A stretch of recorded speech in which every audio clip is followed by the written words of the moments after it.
ya con lo que son los patrones radiológicos en radiografía. Y como introducción al tema, tenemos que mencionar que la radiografía simple de tórax sigue siendo una prueba fácil, rápida, económica y reproductible y se ha convertido en uno de los recursos diagnósticos más importantes y utilizados si es que están al más alcance de la mano. Junto con lo que es la exploración física, la historia clínica, la anamnesis, la exploración física es la base sobre las que se va a fundamentar el diagnóstico de las enfermedades respiratorias. El objetivo de esta clase es describir los hallazgos de los principales patrones de patología torácica a través de una radiografía simple y conocer las características más determinantes que nos van a dar las claves para llegar a un diagnóstico correcto, o por lo menos aproximado. Dentro de lo que son los patrones, vamos a hablar de los patrones de alta densidad o con un aumento de densidad. Y estos son los patrones alveolares, los patrones intersticiales, las atelectasias, nódulos y masas.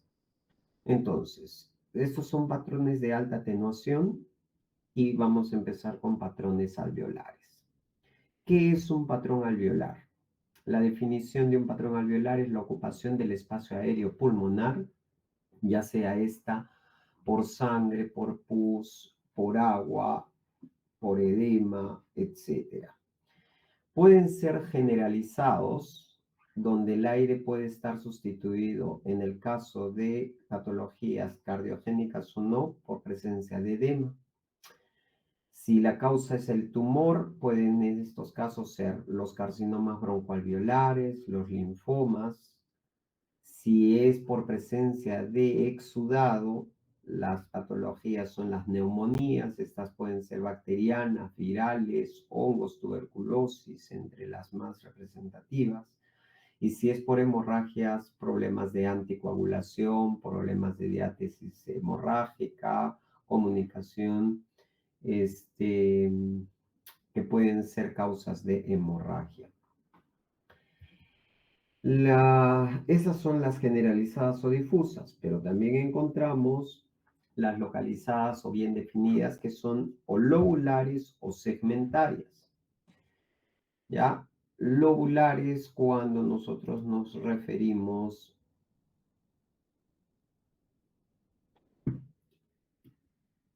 este es el pulmón, abarca un lóbulo o abarca todo un segmento. ¿Ok? Dentro de estas, las causas pueden ser las neumonías lobares bacterianas, causas por parásitos, causas por hongos o causas por tuberculosis. Cabe resaltar que en el caso de las tuberculosis, estas pueden ser segmentarias o lobares o también pueden ser generalizadas. Los carcinomas de células alveolares, las neumonitis por radiación, los embolismos pulmonares o las neumonías obstructivas son causas de este tipo de patologías alveolares localizadas. Pero estas son las localizadas bien definidas.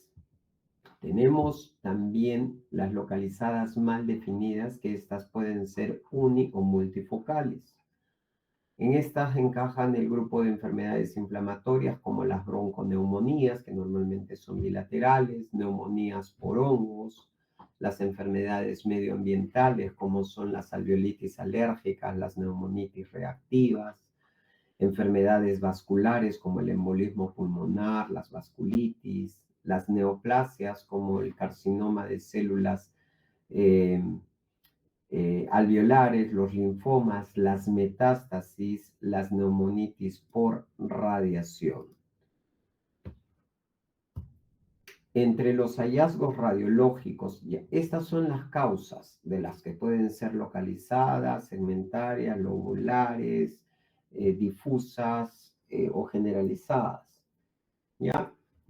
Entonces, si ya sabemos entre las probables causas de este tipo de manifestaciones de alta atenuación alveolar, los hallazgos, ¿qué es lo que nosotros vamos a encontrar? Pues alta atenuación a nivel del parénquima pulmonar con imágenes mal delimitadas y de bordes normalmente imprecisos, que nos van a dar un aspecto algodonoso y que pueden presentar broncograma aéreo, pueden presentar el signo de la silueta, que ya lo conocen bien, pueden presentar cisuras abultadas, este es en el caso de Klebsiella, ¿no? Que la vamos a encontrar, las cisuras que ya saben que son 5, que estas se van a encontrar como que engrosadas y que de forma habitual no permiten la visualización de las estructuras intersticiales, es decir, no nos permiten la visualización que está por detrás de este proceso de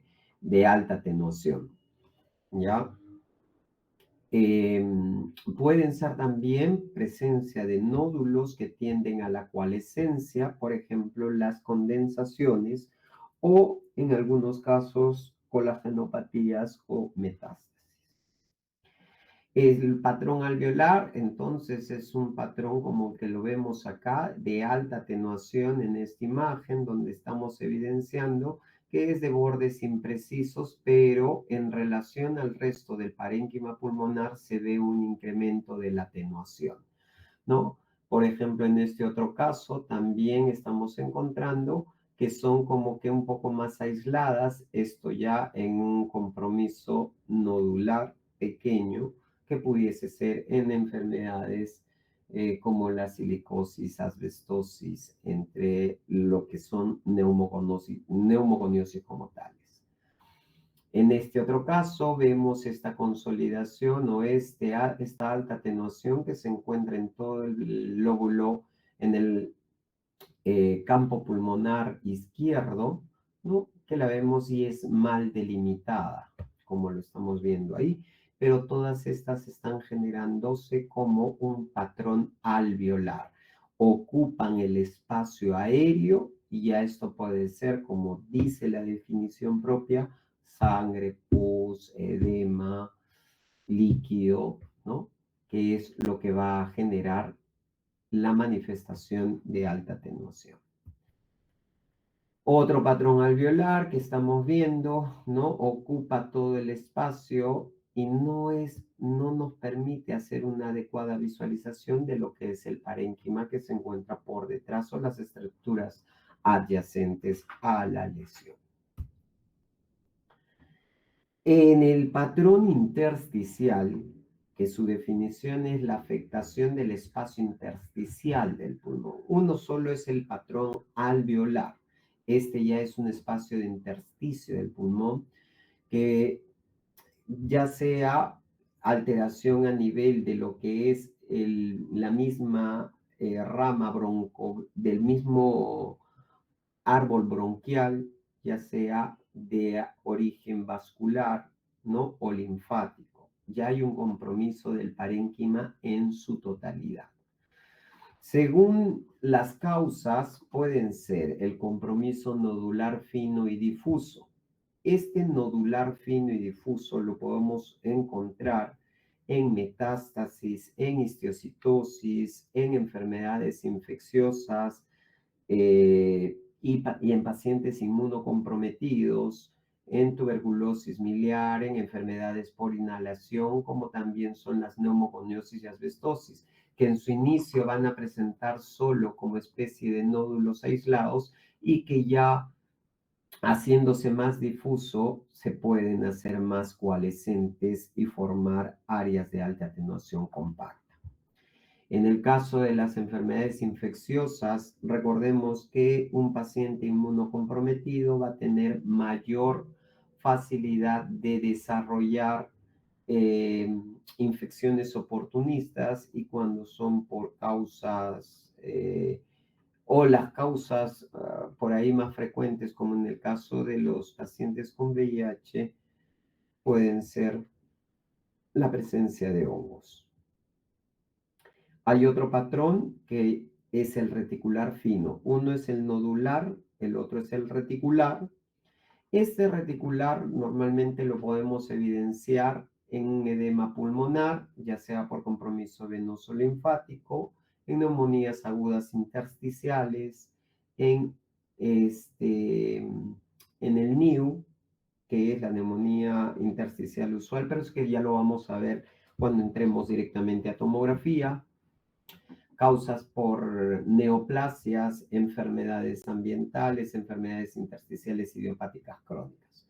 De repente por ahí uno se pregunta y dice, pero en el reticular, en el nodular, vemos como causantes enfermedades que se repiten en el reticular fino. Sí, es correcto. ¿Por qué? Porque las manifestaciones iniciales de las enfermedades cursan, ya sea con presencia de nódulos o ya sea con presencia de discreto engrosamiento reticular, pero eso no exime que pudiesen presentarse combinadas.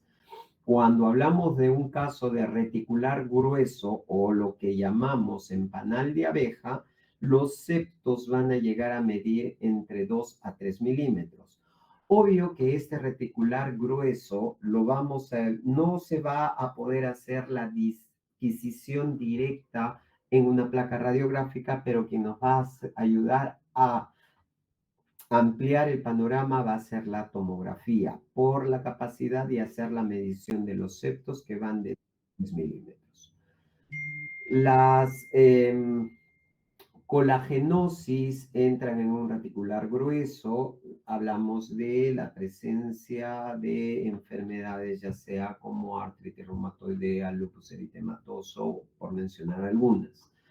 Las otras son enfermedades ambientales, otras enfermedades inflamatorias o enfermedades pulmonares de causa no conocida. Cuando vemos un patrón de alta atenuación en vidrio deslustrado, básicamente esto lo vamos a ver en una placa radiográfica cuando la manifestación se evidencia en forma difusa como una porción algodonada de alta atenuación y que nos está determinando, en este caso de fibrosis pulmonar, la presencia no solo de los septos, sino de un patrón intersticial ya comprometido con todos sus componentes y la destrucción propia del parénquima. Y en la otra que encontramos que son las infecciones por hongos, vamos a encontrar, por ejemplo, en Aspergillus, el signo del halo, ¿no? Y también vamos a ir viendo que en otras patologías vamos a encontrar el signo del halo inverso o del signo del halo propiamente dicho, los misetomas, que ya lo vamos a ver esto directamente en el tema de tomografía. Pueden haber presencia, como se los había mencionado, que pudiera haber un patrón retículo nodular que se va a dar por una combinación de patrones que ya les he dicho cuando es reticular y cuando es nodular, y que esto lo vamos a ver básicamente en los casos de tuberculosis, de silicosis, con la mayor visualización y recreación de este tipo de alteración. Dentro de los hallazgos radiológicos, ¿qué encontramos? ¿Qué esperamos ver en una placa radiográfica? Engrosamiento de todo el intersticio pulmonar, que normalmente no deberían de verse, pero cuando ya hay la alteración, pues va a saltar claramente el patrón de alta atenuación. Pueden ser de aspectos nodulares, reticulares, dependiendo de la parte del intersticio que esté involucrado. Cuando vemos que las áreas afectadas son extensas y que pueden comprometer a la región alveolar debido a que estas no van a respetar un solo espacio. Se van a ir ampliando, ampliando, ampliando, llegando al compromiso no solo lobar, sino segmentario o difuso de todo un campo pulmonar. En este tipo de casos normalmente no se va a apreciar broncograma aéreo ni se van a poder visualizar las estructuras vasculares del parénquima. Un patrón intersticial, miren cómo se llega a ver, hay un compromiso del parénquima en todo su contexto y no es localizado, sino es difuso, es bilateral, como lo que estamos viendo acá, y si nosotros visualizamos en esta parte, vemos cómo va el retículo engrosado y cómo se ven múltiples imágenes puntiformes como las que yo estoy marcando a este nivel, ¿no? Puntos, puntos, puntos, puntos, puntos que tienen un recorrido del retículo.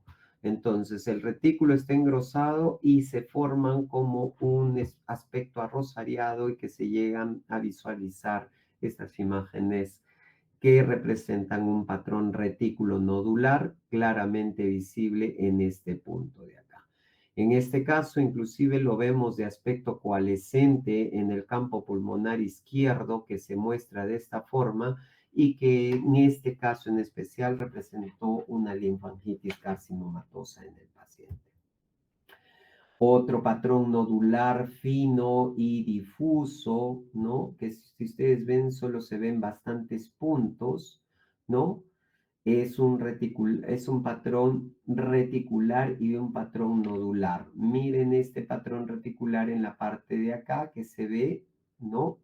Y este patrón mismo nodular que se ven como varios puntos aislados y que no tienen mucha correlación o con, no van acompañados prácticamente de un engrosamiento reticular, sino más aisladamente el nodular, ¿no?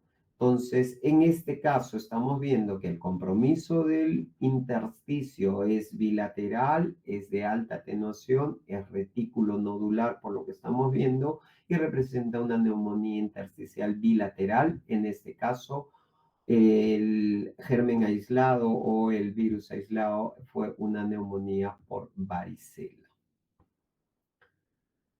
En este otro caso, otro patrón nodular fino y difuso a nivel de las bases. Miren cómo se ve en esta porción de acá. Vemos el tracto bronquial a este nivel, pero en las partes más distales, miren estas imágenes puntiformes que se evidencian a este nivel, ¿no? Que son como puntitos, puntos, puntos, puntos, puntos, que es un patrón nodular fino y difuso porque está en ambas bases y no respeta una sola área. El patrón reticular, miren cómo se ve un intersticio reticular fino en el caso de edema agudo de pulmón. Miren cómo se proyectan las imágenes lineales. Esto es ya netamente lineal. Si nosotros lo vemos, es netamente lineal. Se ven estas imágenes lineales en todo el trayecto. Es un patrón intersticial reticular fino de edema agudo de pulmón.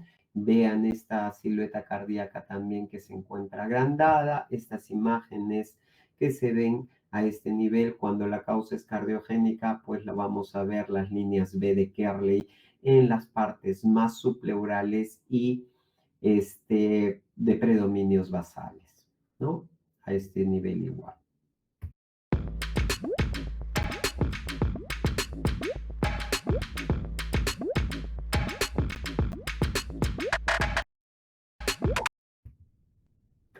Bien, pasamos al otro, que son las atelectasias. Y la definición de una atelectasia básicamente es la pérdida del volumen del parénquima pulmonar con aumento de la densidad radiológica.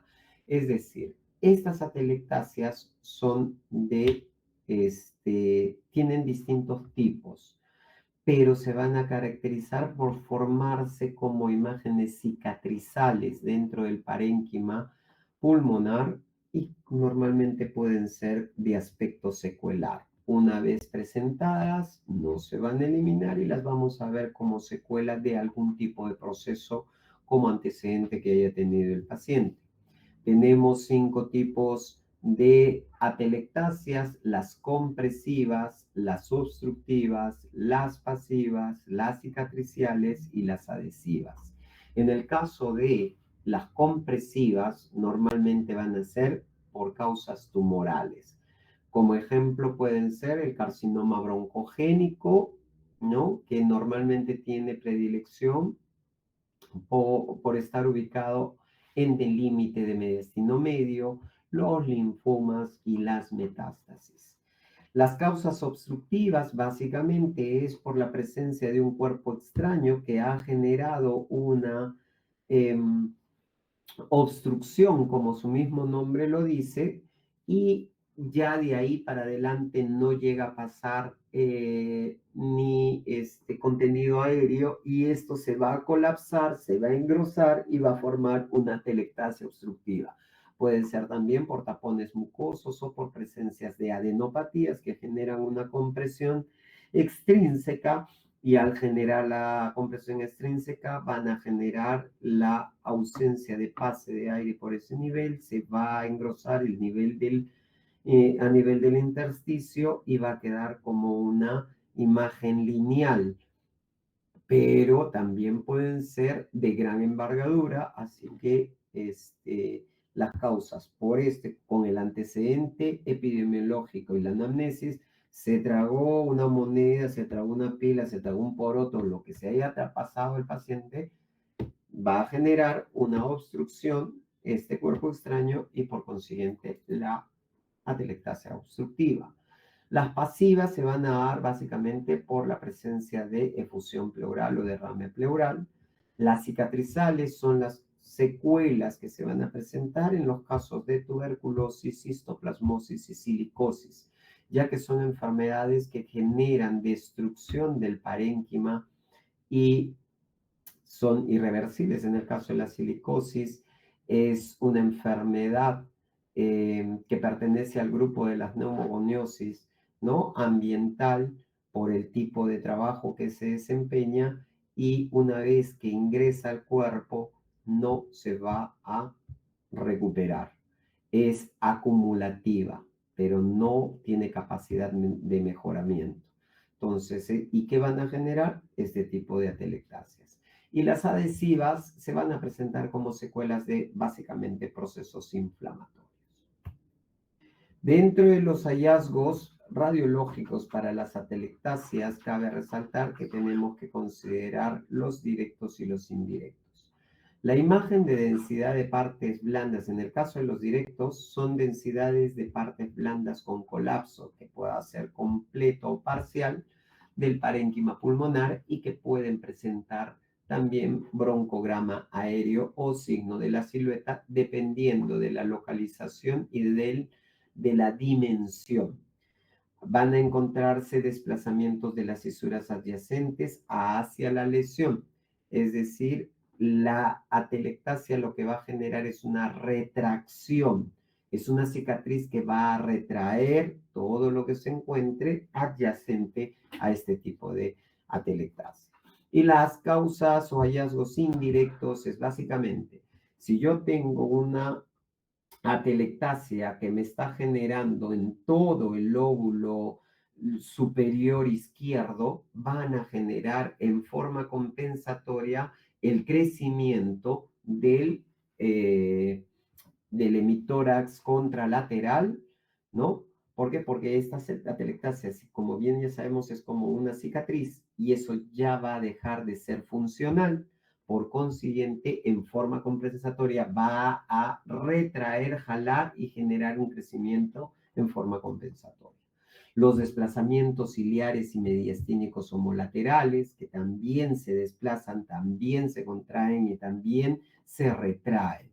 Las elevaciones del diafragma, si yo tengo una efusión pleural y esto me ha condicionado una atelectasia, solucionado el problema de fusión, pero la atelectasia continúa, me va a generar a nivel basal una elevación del parénquima, del hemidiafragma del lado afectado. La hiperinsuflación contralateral compensatora, que era un poco lo que les explicaba. Si se me hace una atelectasia que me está reduciendo la capacidad y el volumen del campo pulmonar afectado, esto eh, va a generar la insuflación o la hiperinsuflación del lado contralateral para solucionarlo en forma compensatoria y suplir la disminución o deficiencia del lado afectado. Y va a generar también, vamos a ver, aproximación de las costillas en el área afectada, ¿no? Muy bien, estas son tipos de atelectasias. Miren esta atelectasia que está generando una retracción del ilio a este nivel, ¿no? y que me está retrayendo toditito el campo pulmonar izquierdo y lo que vemos en su parte contralateral, la permanencia y del lado contralateral que va a suplir.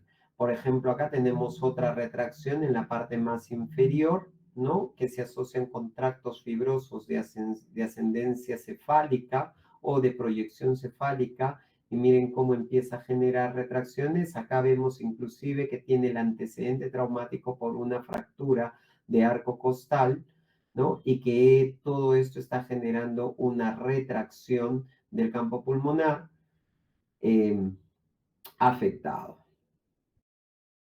So as I was saying, ever since I switched to Icterio, I felt empowered, like I can study anytime.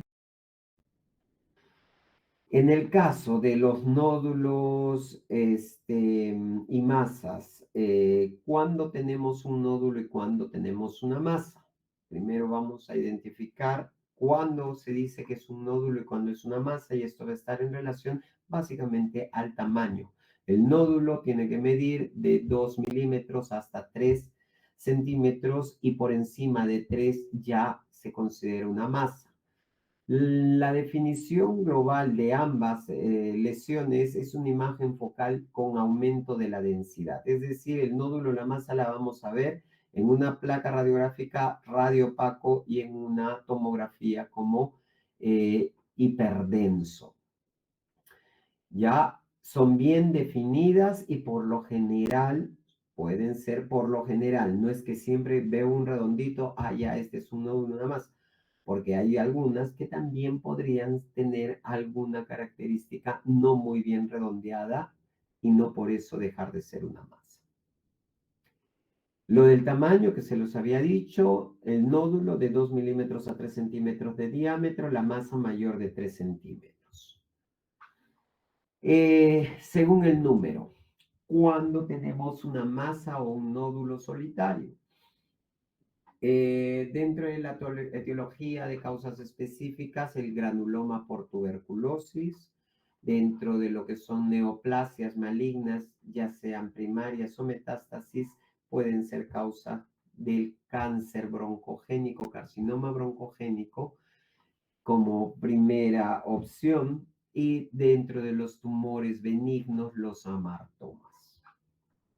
Y cuando estas son múltiples, nuevamente lo vemos con neoplasias malignas en los casos de que ya sean metástasis o enfermedades inflamatorias o enfermedades vasculares y colagenosis. Las colagenosis, recuerden, cuando hay un paciente que tiene un proceso, por ejemplo, de una artritis reumatoidea, por decir un ejemplo, y que tiene esta enfermedad de larga data, que ha estado recibiendo tratamiento durante años de años, no se sorprendan que cuando llegue a la consulta y le pidan una placa radiográfica, ustedes vean que el parénquima pulmonar tiene múltiples imágenes nodulares hiperdensas de aspecto redondeado y de distribución difusa. No por eso uno inmediatamente va a asumir de que se trate de cáncer y que es una metástasis, porque esto ocurre. ¿Y quién los va a ayudar? ¿Quién va a ser el dirimente en esto? Va a ser su anamnesis y su examen físico. En la anamnesis ustedes van a preguntar, señora, ¿qué enfermedades tiene? Si yo sufro de artritis reumatoidea, hace como 20 años que recibo el tratamiento y que ya estoy presentando dificultades respiratorias, no solo por la afectación del parénquima pulmonar, sino por las afectaciones que se van a tener a nivel de todas lo que son las articulaciones, porque estas se van a ir soldando, se van a ir haciendo menos movibles, y por ende, con el compromiso pulmonar que se tenga, van a empezar a generar estas imágenes nodulares como complicación de la enfermedad de fondo, y que se van a ver en esta distribución difusa, al igual que en algunos casos de enfermedades vasculares que van a generar, por ejemplo, por tromboembolismos y que esto no va a permitir el pase y esto podría generar alteraciones a nivel del intersticio. Según sus calcificaciones, que son patrones de benignidad, si nosotros vemos una lesión nodular o una masa con calcificación a nivel de los bordes, lo primero que se nos va a pasar por la cabeza es presencia de un granuloma. Ojo que esto también tiene que estar con el antecedente epidemiológico. Las calcificaciones centrales en ojo de buey pueden encontrarse. ¿Por qué decimos en ojo de buey? Porque vamos a encontrar una calcificación periférica y la parte central va a ser más hipodensa o radiolúcida en relación a la calcificación adyacente y a eso le llamamos ojo de buey en una placa radiográfica, porque el ojo de buey también es conocido como presentación de metástasis, pero esto a nivel hepático, cuando el paciente ya tiene un carcinoma o un hepatocarcinoma o el cáncer que lo tenga como primario con metástasis hepática. Y ahí también se van a ver ecográficamente imágenes en ojo de buey y esta misma denominación se le da en una placa radiográfica a los casos de que pudiese presentarse este tipo de calcificación en los casos de tuberculosis o de histiocytosis.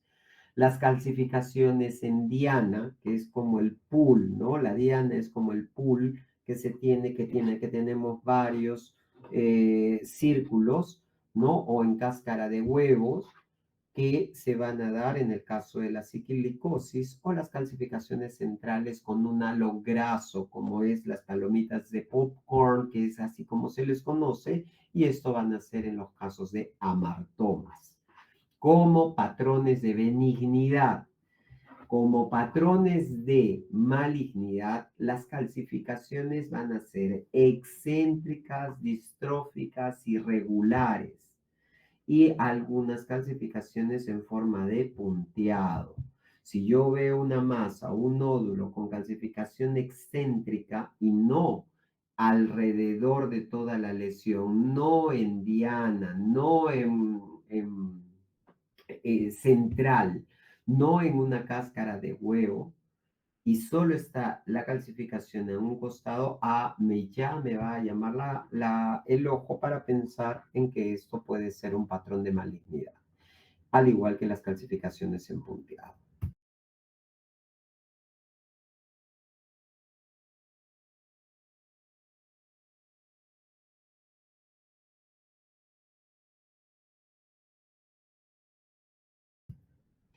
Por ejemplo, en este caso tenemos una tumoración que ya les dije, no solo en las tumoraciones tenemos que ver las redondeadas. Miren esta tumoración que se encuentra a todo este nivel con afectación obviamente del parénquima. Este nivel, ¿no? Es en el lóbulo superior izquierdo.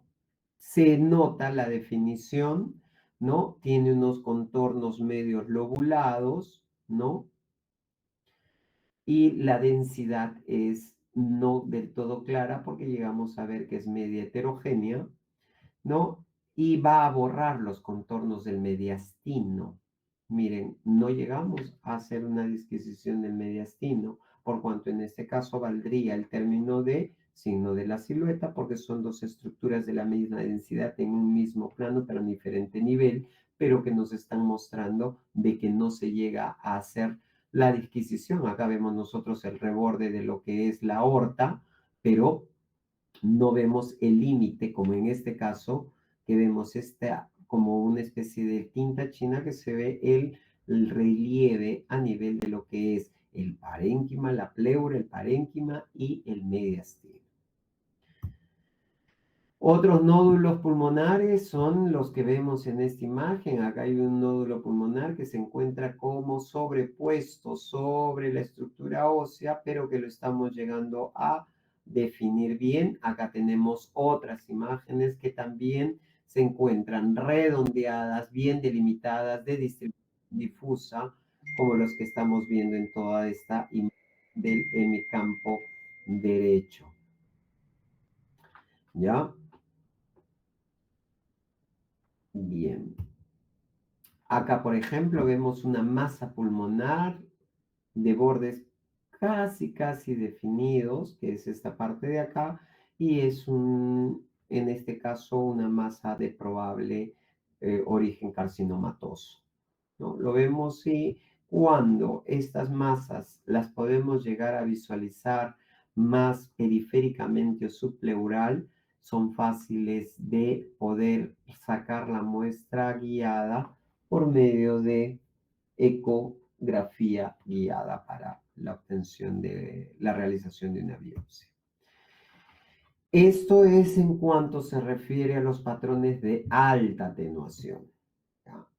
Ahora vemos los patrones de baja atenuación, es decir, patrones de hiperclaridad torácica, que la vamos a ver como un enfisema, un patrón cuando vemos el patrón que ha generado una destrucción del parénquima, del intersticio propio, es un patrón destructivo y que podemos verlas representadas en algunos casos como lesiones cavitadas. ¿Ya? ¿Por qué? Porque la cavitación va a generar una destrucción y solo presencia de hiperclaridad o radiolucidez o hipodensidad dentro de un reborde marcado.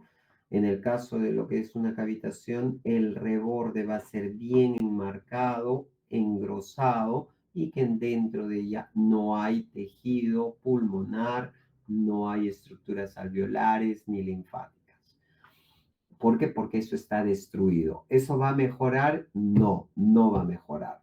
Una cavitación que se formó quedará como secuela para toda la vida en ese paciente. Y el caso también de la presencia de las bronquiectasias, ¿no? Que las bronquiectasias básicamente se van a dar por un proceso de obstrucción a nivel de la vía bronquial y que va a dejar atrapado el aire que estaba retornando desde el lobulillo pulmonar secundario hacia allá en su retorno, pero encuentra esta obstrucción y se queda atrapado ahí. Y eso nos va a dar también una imagen de hiperclaridad que la conocemos como bronquiectasias. Adelantándonos un poquito a lo que es la tomografía, las bronquiectasias, las vamos a ver. Un signo característico de bronquiectasias es el signo de anillo en sello, que el anillo va a ser básicamente la bronquiectasia y la punta blanca que se va a ver en una tomografía es la parte vascular. Entonces, cuando hablamos de enfisema, básicamente estamos hablando de un atrapamiento aéreo y posterior con posterior destrucción del parénquima pulmonar. Generó un enfisema, ese enfisema va a generar a la larga la destrucción del parénquima pulmonar. ¿Cuáles son los tipos de enfisema según las causas? Tenemos, y ya lo habíamos mencionado en alguna oportunidad en la clase, en el ciclo pasado, y ahora vamos a reforzarlo con mayor claridad, los enfisemas centrolobulillares. Es decir, y si mal no recuerdo, se les había hecho una imagen hace tiempo ya, ¿no? Donde nosotros tenemos en la parte más distal de los, más subpleural, perdón, de, oh my God, excusez-moi,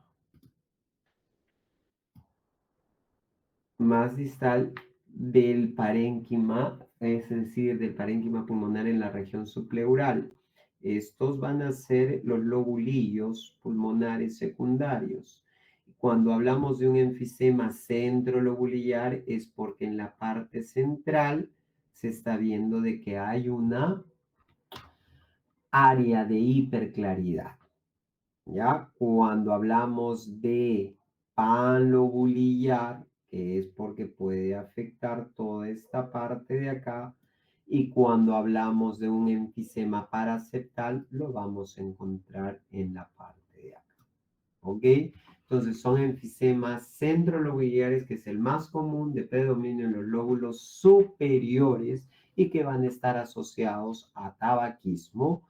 Los panlobulares es a predominio de los lóbulos inferiores asociado a déficit de alfa-1 antitripsina. Y los enfisemas paraseptales que van a estar cerca de las cisuras y de la pleura. Es un fenómeno aislado que se puede presentar en adultos jóvenes o en ancianos. El enfisema con hallazgo radiológico ya sabemos que es una hiperclaridad parenquimatosa, no es homogénea y puede tener límites mal definidos, que pueden estar acompañadas por descenso, aplanamiento o inversión del diafragma, es decir, un diafragma que va a estar mucho más descendido, que debería estar a este nivel, pero que lo encontramos más descendido, o ya no lo vamos a ver como lo vemos así, sino en línea recta, ¿no? O invertido. Hay, en este caso, escasez de estructuras vasculares, que van que normalmente deberían atravesar el parénquima, así como un adelgazamiento en el calibre de aquellas que aún son visibles, ¿ya? Es decir, se van a ver muy, muy, muy finitas las que aún persisten. Por ejemplo, en esta parte de acá, nosotros tenemos dos campos pulmonares, pero miren la hiperclaridad que tenemos a este nivel, ¿no?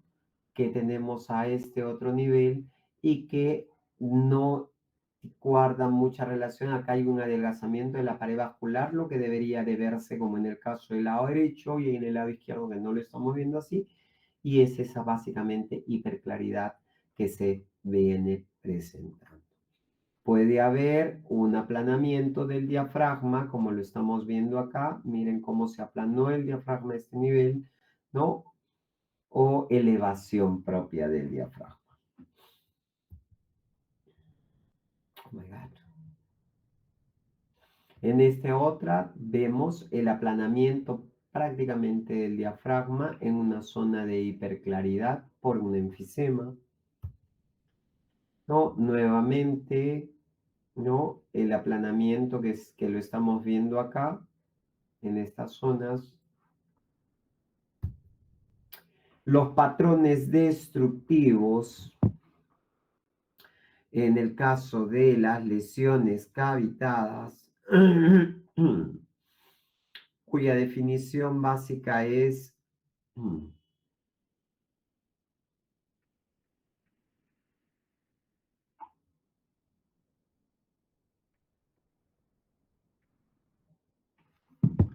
las lesiones, el patrón destructivo, cuando la presentación son de lesiones cavitadas, son lesiones que van a destruir, como se los había dicho anteriormente, el parénquima pulmonar. Y esto va a generar la creación de espacios donde no va a existir intercambio gaseoso ni intersticio viable. ¿Ya? Es decir, se destruyó acá y en todo el trayecto de la vía bronquial, vascular, linfática, no, se va a destruir todo eso y por consiguiente no va a llegar hasta la parte más distal para la realización del intercambio. Tipos según las causas y hallazgos radiológicos. Una cavitación se va a caracterizar por una pared engrosada. De la pared engrosada llega a medir hasta superior a 4 milímetros de grosor. Esto lo podemos ver en abscesos pulmonares. El absceso va a tener la capacidad o la característica de que va a presentar un nivel hidroaéreo, ¿no? La parte superior aire y la parte inferior agua, líquido, pus o el material que lo encuentre. Si es absceso, obviamente va a ser material purulento. Las neumonías necrotizantes van a presentar cavitaciones de pared gruesa. Las tuberculosis, que van a ser estas cavitaciones o cavernas, que normalmente las vamos a ver en un paciente que tiene el antecedente de tuberculosis, de haberla presentado años atrás, ya con tratamiento, ya solucionado el problema, pero como secuela se queda la caverna. Las neoplasias cavitadas, como son los carcinomas bronquiales, las metástasis hematógenas, van a presentar también cavitaciones de pared gruesa. Por ejemplo, acá tenemos en el lóbulo superior, en la base del lóbulo superior del campo pulmonar derecho, imagen con área hiperradio opaca periférica, que inclusive viene hasta esta parte de acá, ¿no? Miren esta parte de acá y acá hay un nivel. Esto representa un absceso, ¿no? Miren todo este compromiso con este nivel hidroaéreo, pared engrosada, que es absceso. Existen también cavitaciones de pared fina y esto lo vamos a ver en el caso de las presencias de bronquiectasias. Ya podemos ver que puedan ser bronquiectasias quísticas, que más adelante vamos a ver también las clases de bronquiectasias. Pueden haber las bulas enfisematosas, pueden haber los neumatoceles y pueden haber los quistes o quistes hidatídicos. La diferencia, ojo, en una cavitación. La cavitación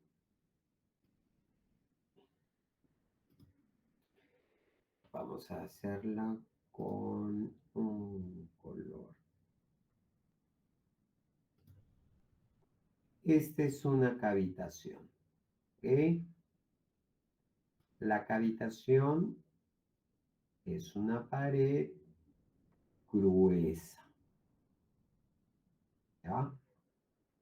Es una pared gruesa, en cuyo interior lo que vamos a encontrar es solo un área y de hiperclaridad. Esta área de hiperclaridad que va a estar a este nivel definitivamente es por la pérdida, la radiolucidez, la hiperclaridad, la hipodensidad va a presentarse por destrucción del parénquima.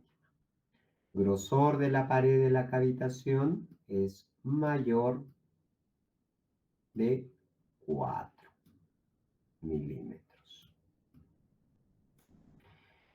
La bula, el absceso normalmente va a presentarse así. Es también una pared gruesa, ¿ya? Pero es irregular y puede presentar nivel hidroaéreo. Grosor de la pared puede ser similar a la de una cavitación. El quiste. El quiste tiene una pared, no es muy gruesa, la pared va hasta menos de 4 milímetros, que puede ir desde 1 hasta 4. Y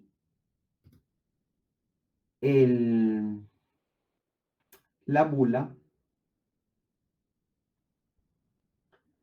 la pared de la bula es delgadita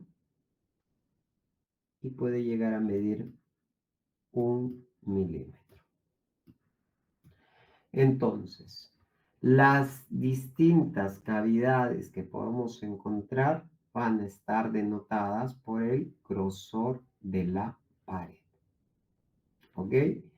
Acá tenemos una cavitación, acá tenemos un absceso, acá tenemos un quiste y acá tenemos una bula.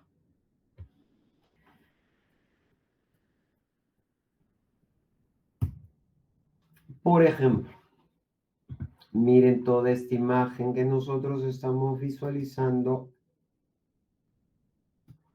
en esta parte de acá.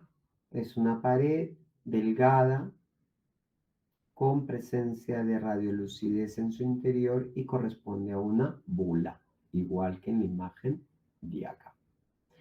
Si esta pared está un poquito más engrosada, hablamos de quiste.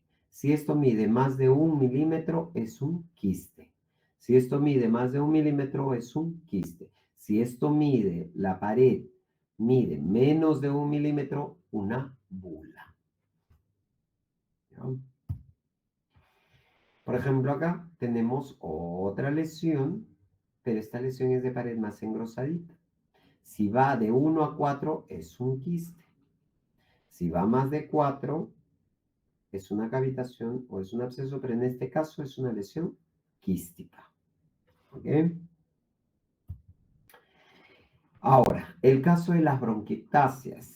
Ya sabemos que la bronquiectasia se va a dar por la alteración de la estructura bronquial y esto va a estar debido a episodios repetidos de inflamación que van a darse por aumento de secreción de sustancias. Nos va a llevar a la dilatación de los bronquios con engrosamiento de la pared. ¿Por qué se engrosa? Porque se va a dar un proceso inflamatorio. Hay un proceso inicial que se va a dar por el taponamiento o la obstrucción. Esta obstrucción no permite el retorno de aire hacia la trama bronquial normal y se va a quedar ese aire atrapado.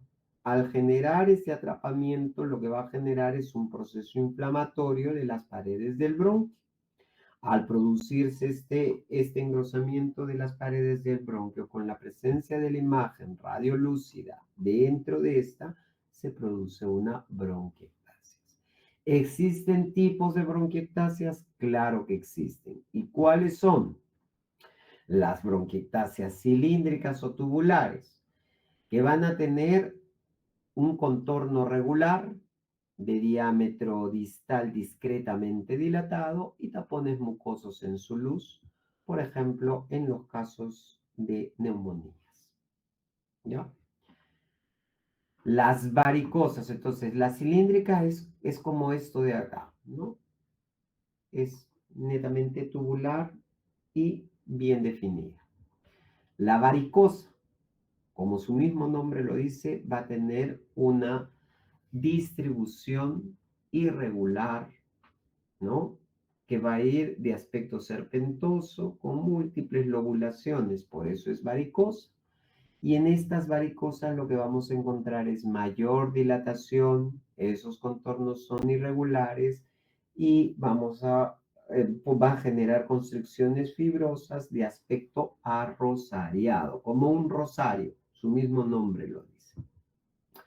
Y las quísticas, que también pueden ser tubulares, son ya dilataciones progresivas que van a terminar como una especie de saco, como racimos de uva llenos de aire, pero aire atrapado.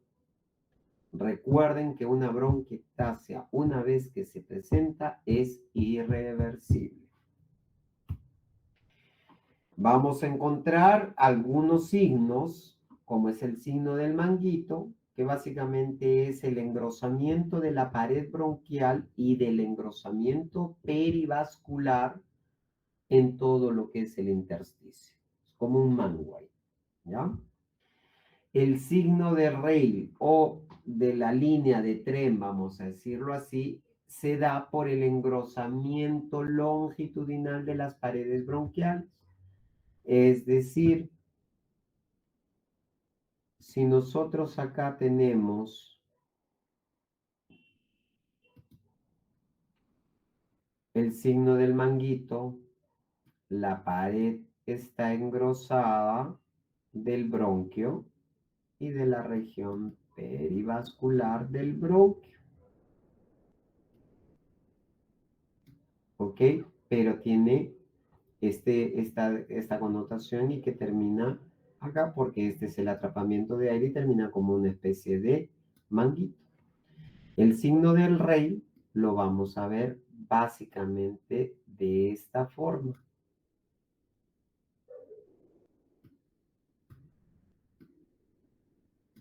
Y que va a dar la sensación que si nosotros usamos la imaginación y le ponemos esto, va a dar como un signo de doble riel de tren. Y las lineales intersticiales parenquimatosas que van a ser netamente unas imágenes radiolúcidas que se van a ver así. ¿Ok? Bien. Por ejemplo, miren esta de acá.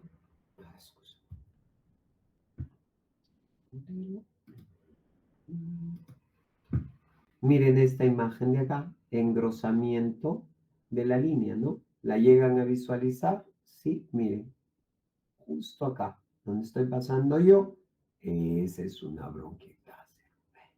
Qué linda, ¿no? Con atrapamiento de aire a ese nivel. Más bronquiectasias. Miren estas de acá, el engrosamiento de la pared, pero miren esta se ve como arrosariada porque tiene un borde que es bastante irregular, pero que en el medio tiene un atrapamiento de aire. Este atrapamiento de aire al costado de estas dos líneas radiopacas engrosadas se debe básicamente a ese tipo de bronquiectasia. Igual que acá, tenemos otra que también es de bordes irregulares y que la estamos viendo a este nivel, ¿no? Esta línea radiolúcida rodeada de dos líneas radiopacas. Y encontramos también los patrones de lesión extrapulmonar, que son básicamente lesiones pleurales, lesiones extrapleurales o lesiones mediastínicas. Los patrones de lesión extrapulmonar, estas lesiones pleurales, como definición, producidas por ocupación del espacio pleural. Es un espacio normalmente virtual porque nosotros no vamos a ver la diferencia o el espacio entre la pleura visceral y la pleura parietal, convirtiéndolo en un espacio real cuando se llena este espacio, que normalmente en condiciones normales no se ve, pero cuando se llena lo vemos, ¿ya? En el detrimento del espacio que corresponde originalmente al parénquima pulmonar o por una alteración tisular que involucre directamente capas pleurales. Según las causas puede ser el derrame pleural, que básicamente es la ocupación del espacio pleural por líquido, por exudado, por trasudado, por sangre, y ver el antecedente que tenga ese paciente. Los hallazgos, vamos a ver que va a haber una pérdida del ángulo de los costos, ya sea costofrénico o costodiafragmático, van a estar obliterados, es decir, no se van a visualizar. Puede haber el signo del menisco, ¿no? La forma de un menisco también vista y representada a nivel de las cúpulas diafragmáticas. El desplazamiento mediastínico en sentido contralateral, ¿no? Cuando está ocupado va a haber un desplazamiento contralateral del mediastino porque hay una ocupación a ese nivel que está generando un espacio real. Elevación falsa del hemidiafragma. ¿Por qué? Porque el derrame pleural lo vamos a ver nosotros en una placa radiográfica radioopaco, no siendo así en la tomografía. Y esta radioopacidad que se ve en la placa radiográfica nos puede hacer pensar de que hay una elevación de la cúpula diafragmática cuando solo la ocupación del espacio pleural por líquido, sangre o trasudados. Los tipos, de acuerdo a su distribución y cuantificación, pueden ser mínimos, ¿no? Cuando son de 0,75 centímetros cúbicos o menos, Moderados cuando ya empiezan a generar una ocupación mayor a nivel de lo que es el espacio del campo pulmonar, o masivos cuando ocupa todo el campo pulmonar. Pueden ser subpulmonares, pueden ser loculados cuando, por ejemplo, a nivel de la cisura se mete la pleura, que es parte de pleura, y ahí se acumula el líquido, y eso puede ser un derrame loculado, ¿no? Interlobulares, parietales, perilobulares, son los distintos tipos que vamos a encontrar y que según la manifestación, si yo digo que en relación a la cantidad voy a hablar de mínimo, moderado, masivo. Si están por debajo del diafragma son subpulmonares. Si están entre las cisuras pueden ser loculados o pueden ser interlobulares. Si netamente están al contorno de todito el campo pulmonar pueden ser parietales o pueden ser también perilobulares. Por ejemplo, acá estamos viendo que hay una disminución o obliteración del hemidiafragma, ¿no? Del ángulo costodiafragmático, lo que está en relación con presencia de una efusión, al igual que a este nivel, ¿no? Miren toda esta parte de acá, y esta parte está ocupada por una efusión pleural. Otra de las causas pueden ser extrapleurales, los neumotórax, ocupación del espacio pleural por aire, antecedentes de accidentes de carros o heridas o procedimientos, ¿no? Y lo que vamos a ver es una hiperclaridad periférica sin presencia de vasos a ese nivel. Hay un aumento de la densidad del pulmón que se ha colapsado, ahí, se presenta. La línea fina de separación de la pleura parietal, se va a ver una separación pero mínima. Puede haber en la imagen del muñón pulmonar cuando hay un neumotórax masivo. ¿Y a qué se refiere con muñón? Que solo vamos a ver un pedazo de parénquima pulmonar con su trama iliar, con su trama vascular, y el resto solo va a haber hiperclaridad que representa el neumotórax, y a eso se le llama el muñón pulmonar. O puede haber la desviación del mediastino del lado contrario cuando son los neumotórax a tensión. Van a generar esta desviación del lado contrario. Todo, si la afectación era en el izquierdo, esta desviación mediastínica va a ser del lado derecho. Los tipos, principalmente de acuerdo a cetología, traumáticos, por fracturas costales, por arma blanca, por balas, iatrogénicos, cuando se meten a hacer procedimientos de toracocentesis o se meten a hacer biopsias o por colocación de catéteres a ese nivel, generan un neumotórax. Y los espontáneos es porque de repente dentro del parénquima hubo una presencia de bula, y esta bula se rompe espontáneamente y deja salir todo ese aire hacia la estructura adyacente, generando pues el neumotórax. Por ejemplo, acá vemos, ¿no? Patrón de lesión extrapulmonar que se ve a este. También pueden haber masas, ojo, o del derrame, que puede ser de ascensión por todo este lado, ¿no? Que va a generar una radiopacidad, ¿no? O en este otro caso, igual, ¿no? Y va a generar un desplazamiento. Y este desplazamiento, miren esta imagen lineal que se ve con bastante radiolucidez, que es la que está representándose como el inicio de un neumotórax. El hidroneumotórax es presencia de ocupación del espacio pleural por líquido y por aire. Estos hallazgos serán una mezcla de los anteriores descritos. Vamos a ver neumotórax y vamos a ver efusión pleural. Imágenes radiopacas, que bien podría servirnos este ejemplo también, ¿no? Se ve radiolucidez y se ve radiopacidad, y que pueden estar en relación con un hidroneumotórax. el engrosamiento pleural, que va a estar dado por múltiples causas.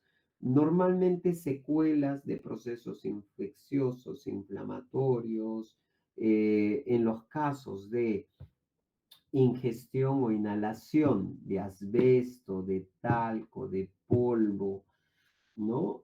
Eh, que estos van a generar un engrosamiento pleural. ¿Por qué? Porque la inhalación frente a la exposición de agentes como la asbestosis, como la silicosis, el plomo y varias otras polvos que se encuentren en el medio, según el tipo de trabajo que uno realice, ¿no? Van a generar en forma, como se los había dicho, acumulativa. Esto no va a mejorar, esto es de acumulación y con el tiempo se va a seguir acumulando más y esto va a generar destrucción del parénquima y al haber una destrucción del parénquima van a generar el engrosamiento subpleural de la pleura y que la vamos a ver como una radiopacidad gruesa. Otras lesiones las lesiones extrapleurales fuera de la pleura visceral, lo que les confiere características radiológicas especiales. Permítame un momento, por favor. Hola. No, pues se equivocó del número. Eh, los, eh, la definición, pues, están fuera de la pleura, ¿no? Por ejemplo, si tenemos una tumoración que tenga origen óseo o si tenemos golpes y se forman hematomas en la parte blanda y esto va a generar un desplazamiento tanto de la pleura como del parénquima. Las masas pleurales, las metástasis pleurales, los mesoteliomas, los lipomas, placas pleurales se consideran también extrapulmonares porque van a generar un efecto de masa sobre la pleura. Los tumores óseos, como ya les había dicho, las fracturas o las infecciones también van a generar un efecto de masa sobre la estructura pleural y por consiguiente parénquima pulmonar. ¿Cómo lo vamos a ver? Suelen ser imágenes que se presentan con un contorno bastante nítido, de bordes bien afilados, con la convexidad hacia el campo pulmonar y eventualmente se podrá ver si es que hay un compromiso costal. Eso nos va a dar la certeza del origen extrapleural, ¿no? Por ejemplo, en esta imagen miren cómo se llega a ver este tipo de retracción, ¿no? A nivel de lo que son las estructuras óseas. Acá miren, acá hay un trazo de fractura del cuerpo vertebral y ese trazo de fractura está generando un desplazamiento pleural a este nivel. Lo que les había mencionado, ¿no? La presencia de algún tipo de tumor que pudiera haber, usamos el ejemplo porque este tipo de ejemplo nos ayuda a nosotros porque no solo pudiese ser efusión pleural, sino una masa extrapulmonar que esté generando una retracción a ese nivel, que es totalmente válida la diferenciación diagnóstica. Dentro de las lesiones mediastínicas, que van a generar como compromiso extrapulmonar, son lesiones que van a alterar la morfología propia del mediastino. La etiología y las manifestaciones radiológicas van a incluir un amplio espectro de entidades que, por extensión, pueden exceder el propósito de... O sea, ¿por qué? Porque si la idea es ver patrones pulmonares y empezamos a hablar de tumores mediastínicos, olvídenlo, ya perdemos la hilación, pero es importante que sepan que también hay lesiones mediastínicas que van a generar un efecto de masa con desplazamiento pleural y de campo pulmonar.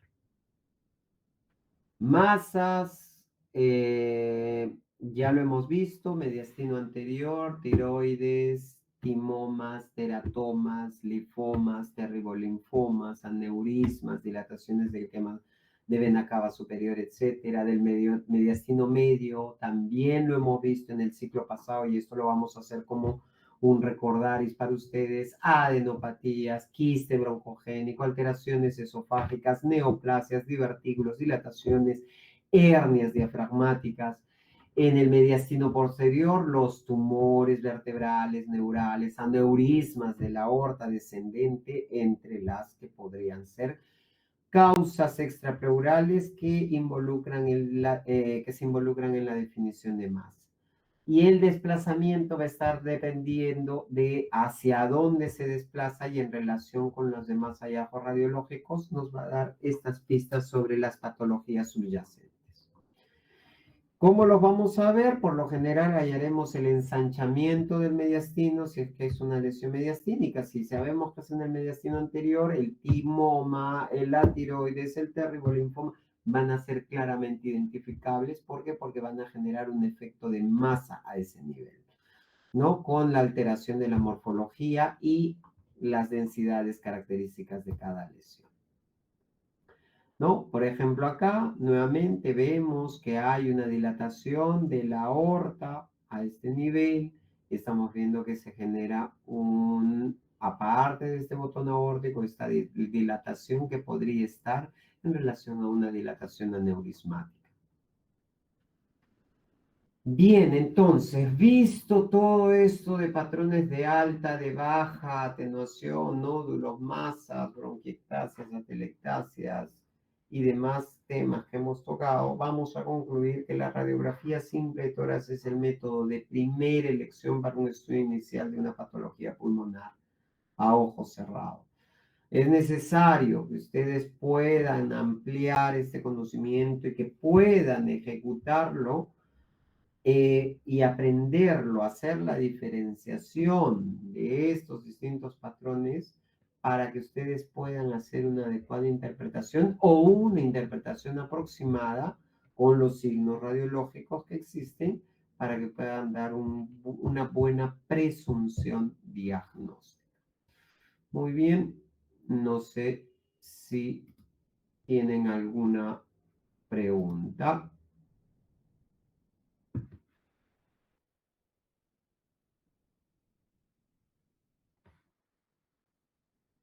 Bien. Bueno, en vista de que no hay preguntas por mi parte, eso es todo. Que tengan ustedes muy buenas noches.